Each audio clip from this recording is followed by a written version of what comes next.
अदाई को अचानक एक ऐसी महाशक्ति मिल गई जिससे उसके बोले हुए झूठ सच होने लगे।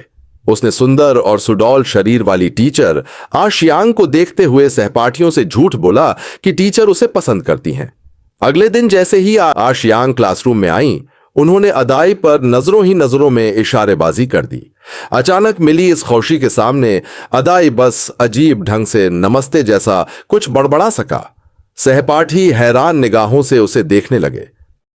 इसके बाद टीचर ने सबको ग्रुप बनाकर प्रोजेक्ट पूरा करने को कहा। उन्होंने खास तौर पर अदाई से पूछा कि वह किसके साथ काम करना चाहता है।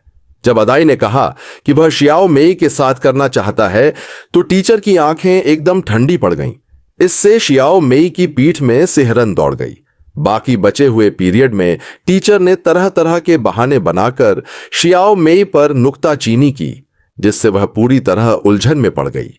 आत्मविश्वास की कमी से वह अपनी नाभि तक को नहाने के तौलिए से ढकने लगती थी, मगर जब उसने नीचे झांककर खुद को देखा तो डर ही गई। 7 जिन वजन और 20 सेंटीमीटर नाप ने उसे 6 जिन वाली बेरहम चाल चलना सिखा दिया। दोपहर के खाने के वक्त शियाओ मेई और अदाई क्लास में हुई उस निशानेबाजी की बात कर रहे थे, तभी स्कूल की सबसे खूबसूरत लड़की स्कूल ब्यूटी वहां आई। उसने अदाई को अपने कैंपस इवनिंग पार्टी के लिए डांस पार्टनर बनने का न्योता दिया। अदाई ने बिना सोचे समझे हां कर दी। कल उसने डींग मारते हुए जो झूठ बोले थे, वे आज एक एक करके सच हो रहे थे। पिल्ले ने उसका होमवर्क चबा डाला। टीचर उससे प्यार करने लगी। स्कूल ब्यूटी ने शियाओ शुआई को छोड़कर अदाई के पीछे भागना शुरू कर दिया। और सबसे बढ़िया बात तो यह थी कि उसका छोटा भाई भी पलक झपकते बड़ा हो गया। जब वह खुशी खुशी घर लौटा तो सामने का नजारा देख उसके मुंह हंसा खुले के खुले रह गए। मां सचमुच एक अवांगार्दे कलाकार बन चुकी थी और घर हस्तियों से खचाखच भरा था। मां के अचानक बदले व्यवहार से वह थोड़ा डर गया और उनके वजह अजीबोगरीब डिजाइन उसके कोमल मन को पच नहीं रहे थे। मगर यह सब कुछ नहीं था। पिताजी की एंट्री ने तो उसकी आंखें ही चौंधिया दी। उसके झूठ के चलते पिताजी अब एक मशहूर रॉक बैंड के सदस्य बन चुके थे। काम में इतने व्यस्त माता पिता ने अब उसे स्कूल छोड़ना बंद कर दिया और उसके हाथ में एक कार की चाबी थमाकर कहा कि अब खुद देख लो। उसने खिड़की से बाहर झांका। नीचे एक बेहद कूल पोर्शे खड़ी थी। झूठ के सच होने का एहसास सचमुच बहुत कूल था। वह उत्तेजित होकर स्पोर्ट्स कार से स्कूल की तरफ निकल पड़ा और रास्ते में प्रिंसिपल से टकराने पर जोरदार दिखावा करना नहीं भूला। जब तक अदाई क्लासरूम पहुंचा, शियाओ मेई दरवाजे पर बेचैनी से उसके प्रोजेक्ट असाइनमेंट का इंतजार कर रही थी, मगर असाइनमेंट तो कुत्ता कुतर चुका था। इस पर शियाओ मेई को बहुत गुस्सा आया। उसके क्रेडिट इस बेवकूफ की वजह से डूबने वाले थे। मगर अदाई को रत्ती भर भी घबराहट नहीं हुई, क्योंकि वह जानता था कि टीचर आशियांग उसे कुछ नहीं कहेंगी। स्कूल ने दूसरे स्कूल के साथ बास्केटबॉल मैच रखा। खिलाड़ियों का स्तर इतना खराब था कि 5 बेंच प्लेयर बारी बारी से उतारे जा चुके थे। मजबूरन कोच को कोने में बैठे अदाई को मैदान में उतारना पड़ा। किसी को भी इस बेवकूफ से उम्मीद नहीं थी, जब तक कि उसने एक दूर से 3 पॉइंटर बिना किसी मेहनत के बास्केट में डाल नहीं दिया। उसका झूठ फिर सच हुआ। वह बस यूं ही फेंकता और स्कोर हो जाता, यहां तक कि कोच भी बेहतरीन असिस्ट देने लगे। अदाई के इतने जबरदस्त खेल को देखकर कोच भी 6 रिश्तेदारों को भूलने वाली अकड़ भरी चाल चलने लगे।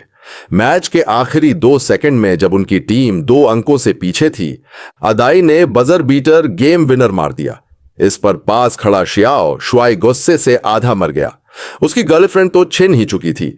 अब टीम के बड़े भाई की हैसियत भी खतरे में पड़ गई। शाम को स्कूल ब्यूटी ने एक वॉरियर पार्टी रखी। उसने मौका पाकर अदाई के सामने सेक्सी हॉट डांस किया, जबकि किनारे खड़ा शियाओ शुआई जलन से पूरी तरह विकृत हो चुका था। इससे भी हैरानी की बात यह थी कि वह सेक्सी मॉडल भी वहां आ पहुंची। उसे पता चला था कि अदाई ने बास्केटबॉल मैच में अकेले दम पर 60 अंक हाथ तो उसने खास तौर पर अपने हाथों से बड़ा केक बनाकर अदाई को दिया और साथ ही 2 सुपर गिफ्ट पैक भी थमाए। अदाई के झूठ के सच होने का फायदा अभी खत्म नहीं हुआ था। स्कूल ब्यूटी उसे अकेले में टॉयलेट ले गई और तुरंत उसके लिए एक छोटा बंदर पैदा करने की बात करने लगी। बाहर खड़ा शियाओ शुआई इतना उत्तेजित था कि फटने को था। कच्चा चावल पकने ही वाला था कि वह गुस्से में टॉयलेट में घुसकर अदाई को मार डालने दौड़ा। अच्छा हुआ कि स्कूल ब्यूटी ने जान लगाकर शियाओ शुआई को पकड़ लिया और अदाई बच निकला। लगता था कि यह महाशक्ति बेवजह की मुसीबतें भी ले आती है। कभी एक दूसरे से बेहद प्यार करने वाले उसके माता पिता अब अपने अपने करियर में इतने मसरूफ हो गए कि आखिरकार अलग हो गए। पहले वह फैंस के प्यार का भरपूर मजा लेता था, लेकिन अब उसे सब कुछ बेहद फीका लगने लगा। खूबसूरत टीचर उसे न पाने की वजह से डांस पार्टी में सबके सामने स्कूल ब्यूटी से जल भुनकर लड़ने लगी। इससे भी खौफनाक बात यह थी कि अदाई ने अनजाने में ही दूसरे की गर्लफ्रेंड छीन ली थी। स्कूल का गुंडा ईर्ष्या में झलकर बदला लेने की साजिश रच रहा था। उन लोगों ने अदाई को टॉयलेट में पकड़ लिया और उसे गाड़ी के पीछे बांधकर घसीटकर मार डालने चले। शुक्र था कि गाड़ी ने स्टार्ट होने से मना कर दिया। तब स्कूल गुंडे ने गाड़ी की बैटरी निकाली और सोचा कि अदाई के छोटे भाई को उससे बांधकर भून डालेगा। ऐन विपत्ति के उस पल में पुलिस वक्त पर आ पहुंची और तमाशा रुकवा दिया। अदाई थाने की बेंच पर देर तक सोचता रहा। झूठ से आए ये सब बदलाव वह नहीं चाहता था। वह अपनी पुरानी जिंदगी में लौटना चाहता था। सच्चाई और खुशी हमेशा साथ साथ चलते हैं। बाहर आते ही उसने सबसे पहले स्कूल ब्यूटी